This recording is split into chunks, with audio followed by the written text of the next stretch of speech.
Hey everyone, it's me here with your weekly update for KidVenture. I don't know if you guys were at the celebration service last weekend. I was. I actually got to sit in on it and listen to Rich speak. And if you haven't, I would encourage you to go back and check out the church's YouTube channel and watch it. It was a really great service. I feel like Rich had a really great word for us, individually and as a church. Yeah, I left that service feeling just very encouraged in what it is that we're doing in KidVenture, and just all the things. And so I just want to tell you guys thank you for all that you're doing, all that you're willing to risk, for the sake of the kingdom, for the sake of discipling our kids and our families. Yeah, I just walked away feeling, just like I said, very encouraged around what it is I feel like God's doing in our ministry and stuff like that. So I just want to say thank you guys. And like I said, if you haven't watched it, I would encourage you to go back and watch it. Just a few couple quick updates for this week. Number one, this weekend is the new service time. So first service is staying at 9 a.m. So that's not changing. The second service will now start at 10:30, and all that really is doing is giving us a more realistic start time. I mean, before it was 10:15, but I don't think we've really started at 10:15 in a very long time. So 10:30. So the good news is if your second service, you're probably hopefully already attending first service, so you're not having to worry about anything different really, other than you might actually get to attend the whole service before you feel like you have to duck out to get back to the kids' rooms. Also, child dedications are coming up in a few weeks. So especially those of you serving in the nursery and or toddler rooms this weekend, we're going to have classes after each service. So just ask parents like, hey, have you participated in our child dedications? Did you know they're coming up? It was really weird having the celebration service last weekend, so we couldn't really do this with our families. So we're kind of having to make up ground with this. So I'll let you guys know Sunday morning where those classes are going to be held. I think we're still figuring out a few little pieces of logistics around all of that.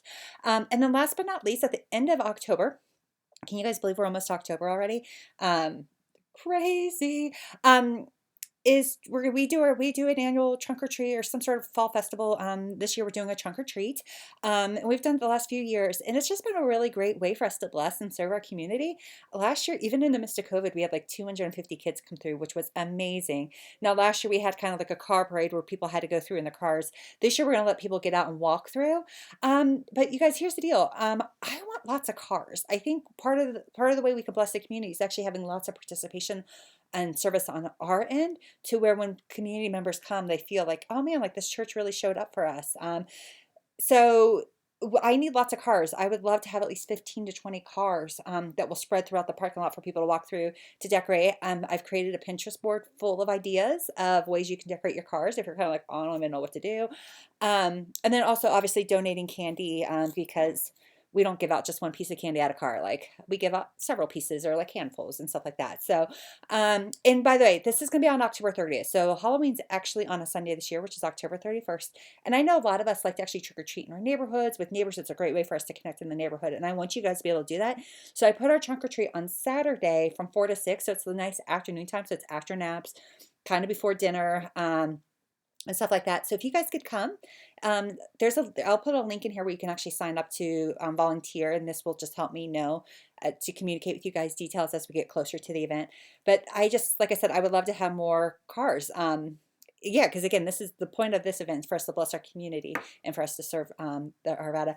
I know last year alone, we had at least one or two families that after the event, they were checking us out online and stuff like that, and they were talking with Corey. It's like, oh yeah, we heard about you guys through the trunk or treat and stuff like that. So because it's outside, if you guys want to make your trunk, you could just decorate it and hand out candy. You can make your trunk kind of like a little game.